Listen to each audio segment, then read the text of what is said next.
నేను వారసురాలిని కాదు అనే నిజం బయటికి చెప్పొద్దు అని డాక్టర్ కాళ్ళు పట్టుకుని బ్రతిమలాడుతూ శివనారాయణకి అడ్డంగా దొరికిపోయిన జ్యోత్స్న. ఇది ఎలా జరగబోతుంది అని తెలుసుకోవాలి అనుకుంటే కనుక మన ఛానల్ని సబ్స్క్రైబ్ చేసుకుని వీడియోనైతే పూర్తిగా చూసేసి లైక్ చేయండి. ఎపిసోడ్లోకి వెళ్ళిపోతే జ్యోత్స్న అయితే ఇంకా రూమ్లో కూర్చొని ఆలోచిస్తూ ఉంటుంది. గ్రానీ, నాకేం చేయాలో అర్థం కావటం లేదు. రేపే మమ్మీకి బోన్ న్యారో ట్రాన్స్‌ప్లాంటేషన్ అంటున్నారు. అసలు ఏం చేయాలో కూడా నాకు అర్థం కావటం లేదు. ఇప్పుడు గనక నాలోండి ట్రాన్స్‌ప్లాంటేషన్ జరిగితే గనక మమ్మీకి సెట్ కాదు. ఎందుకంటే నా శాంపిల్స్‌కి మమ్మీ శాంపిల్స్‌కి మ్యాచ్ కాదు. ఒకవేళ టెస్ట్ చేసి నేను దొరికిపోతే ఇన్నాళ్ళు ఉన్న గౌరవం పోతుంది. ఈ ఆస్తి మొత్తం పోతుంది. ఎలాగో నిజం బయటపడేదే కదా అని అనుకోవచ్చు.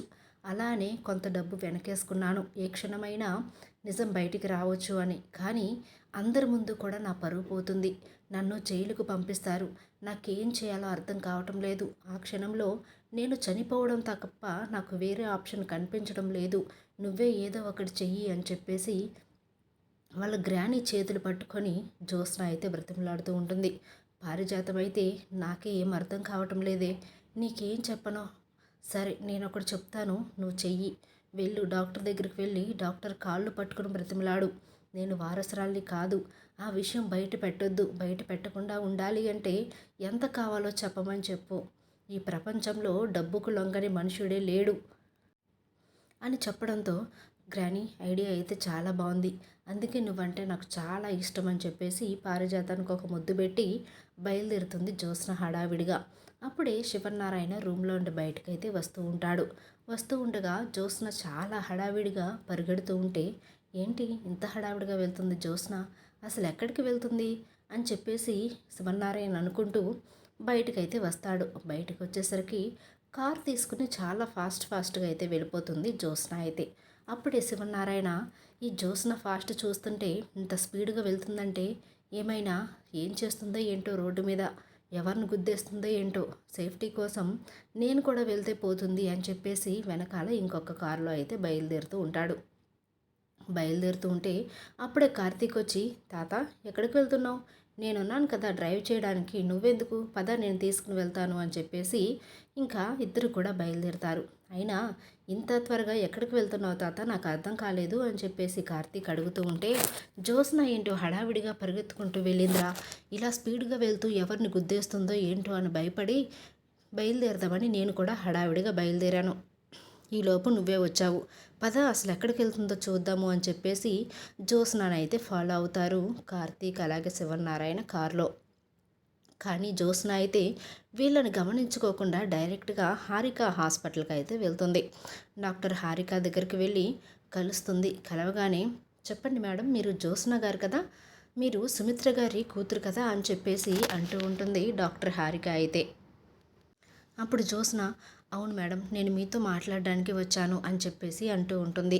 అప్పుడు శివనారాయణ అయితే, ఏంట్రా హాస్పిటల్లోకి వెళ్ళింది, హాస్పిటల్లో ఏం మాట్లాడుతుంది డాక్టర్ గారితో, పద వెళ్ళి చూద్దాము, అయినా రేపు కదా ఆపరేషను, ఈలోపు ఏం మాట్లాడడానికి వచ్చింది, అది కూడా ఒక్కతే వచ్చింది మనకు చెప్పకుండా, పద వెళ్ళి చూద్దామని చెప్పి శివనారాయణ అలాగే కార్తీక్ కూడా లోపలికి వెళ్తారు. లోపలికి వెళ్ళేసరికి డోర్ దగ్గర నుంచొని వింటూ ఉంటాడు శివనారాయణ. లోపలికి వెళ్ళబోతుంటే, తాత అసలు ఏం మాట్లాడుతుందో చూద్దాం, మనం ఇక్కడే నుంచుందాం, బయటికి వినిపిస్తుంది కదా అని చెప్పేసి బయట అయితే నుంచుంటారు శివనారాయణ కార్తీక్. అప్పుడే ఇంకా జ్యోత్స్న అయితే, డాక్టర్ గారు, నేను మీతో ఒక విషయం చెప్పాలి, మీరెవరికి చెప్పకూడదు అని చెప్పేసి లేచి ఒక్కసారిగా డాక్టర్ హారిక కాళ్ళ మీద అయితే పడిపోతుంది. అలా కాళ్ళ మీద పడిపోగానే శివనారాయణ షాక్ అయిపోతూ ఉంటాడు.